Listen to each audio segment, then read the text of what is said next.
Hello, it's Joe, and this video is going to be me telling you what my top 5 favourite films of 2019 were.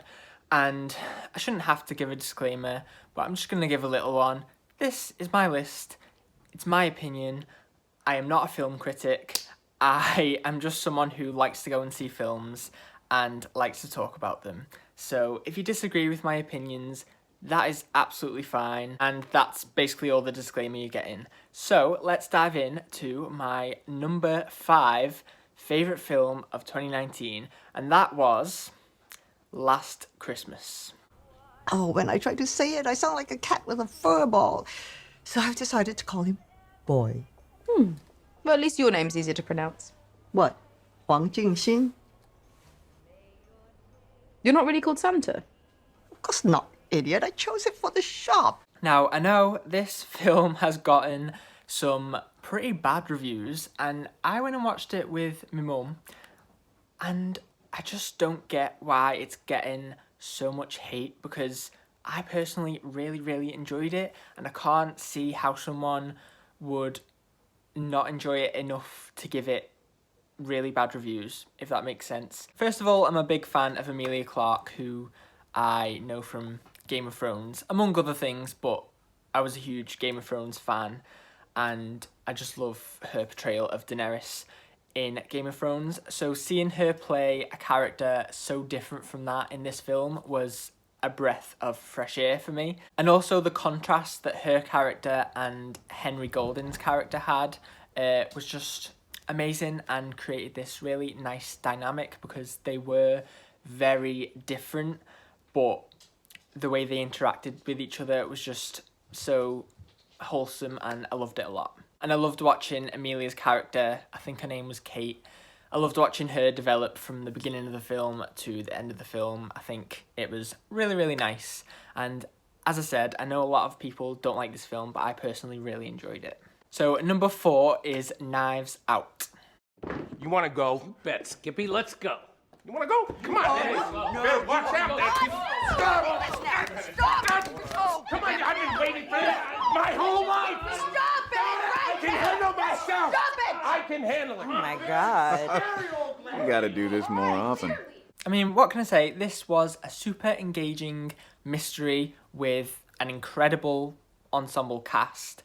And I was already a big fan of Chris Evans from the MCU, among other things, but particularly the MCU. I love his portrayal of Captain America so much, and I really enjoyed him in this film. Again, like with Emilia in Last Christmas, he played a very different character to what I'm used to, and I think he did a really good job.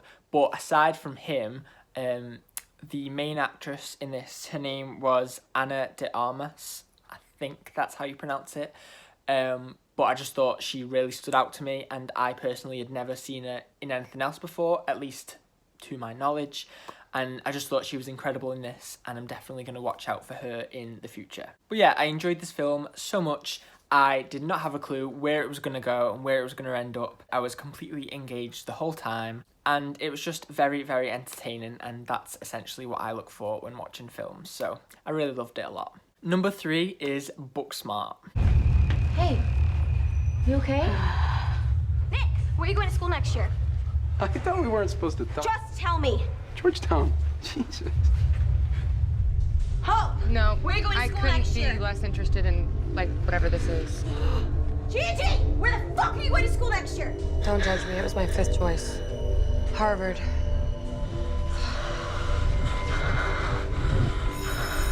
Booksmart was by far the funniest film that I watched last year, and I actually took a long time to watch it. I think it came out in like the first couple of months of the year, and I only watched it very much towards the end of 2019, and I wished I watched it sooner, because it just made me so happy. It was hilarious, and the dynamic between Caitlin Dever and Beanie Feldstein's characters was, well, it just made the film for me. It was a film essentially about those two characters, and I just loved their portrayal of the characters and the way the characters interacted throughout the film. I just loved it a lot. And the scene in the Uber I'm not going to spoil it for anyone who hasn't watched it, but there's a scene where the two characters are in an Uber together and they're watching something on their phone, and that scene had me cracking up. I was crying for a good 5 minutes. I had to actually pause the film to like collect myself. It was just hilarious and I loved the film a lot.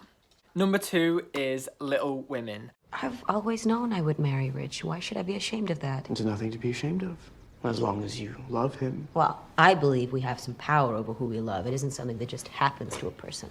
I think the poets might disagree. Well, I'm not a poet. I'm kind of cheating with this one because I actually watched Little Women on New Year's Day of 2020. So technically I didn't watch it in 2019, but it came out in 2019 and I just need to talk about it in this video because I loved it so much. So, you know, it's my video and I can bend the rules a little bit if I want to. So I personally was a complete Little Women virgin when going into this film. I had never seen any of the other adaptations. I had never read the book.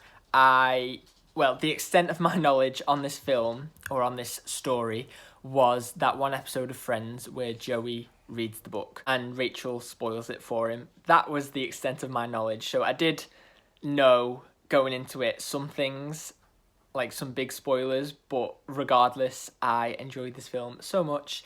And something that I have mentioned a couple times already in this video is character dynamics. But when I say that this one takes the cake in regards to character dynamics, I truly mean it, because the relationship between the 4 March sisters in this film was just so incredible, and the way that it was directed, the way that the actresses portrayed the characters, I just loved it so much. I completely fell in love with the 4 of them, and I really want to read the book now. I understand that it's probably different from the film considering it was written well over 100 years ago, but even so, I need to read the book and then watch the film again and cry all over again because I just adored it. I really liked the alternating timelines.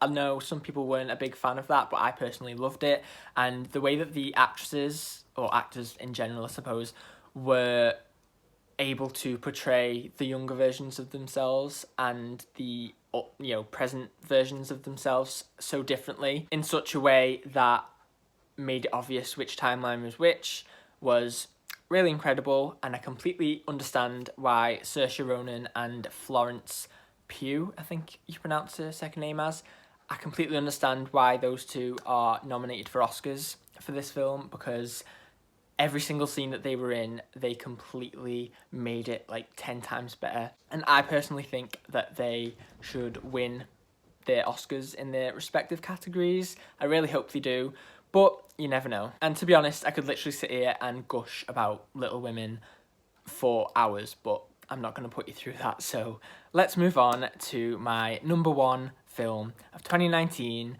and that film is Avengers Endgame. You know it's a trap, right? Yeah, I don't much care. Good. Just as long as we're all in agreement.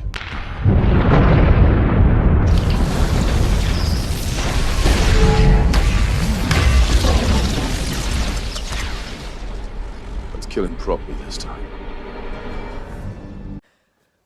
This film was, and still is, the finest work of art. I know that's like extreme, but the way that it was built up with 23 films behind it, or 22, or however many it was, and it still lived up to the hype and my expectations. I don't even have words, and it's been like nearly a year since it came out, and I still cannot express how much this film satisfied me. It's one of the most chill-inducing films I've ever watched, and is 100% a new all-time favourite film of mine, like, easily.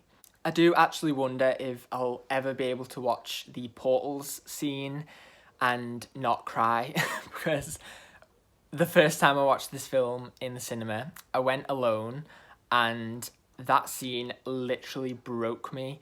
I I can't even tell you the emotions that I was experiencing. I was sobbing. I didn't have tissues with me, so I was just like dabbing my eyes with my sleeves and my hands, and the people around me were like looking at me and laughing, but I just did not care because I was in this huge state of just euphoria watching all of these heroes come back. And oh my god, I just love that scene and everything after it in that film so much. I mean, don't get me wrong, I love, you know, everything before it in the film too, but as soon as that portal scene happened, this film just skyrocketed to legendary status. So in conclusion, I will never be over Avengers Endgame.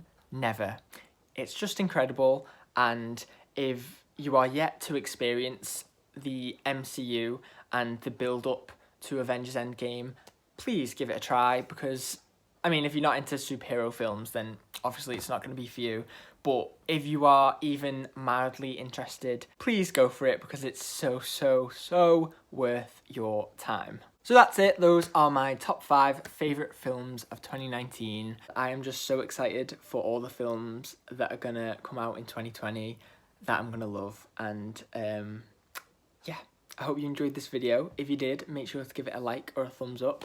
If you think you like more of my videos, then make sure to subscribe below. All of my social media links will be down in the description if you want to check those out. But other than that, thank you so much for watching. I hope you're having an amazing day. Goodbye.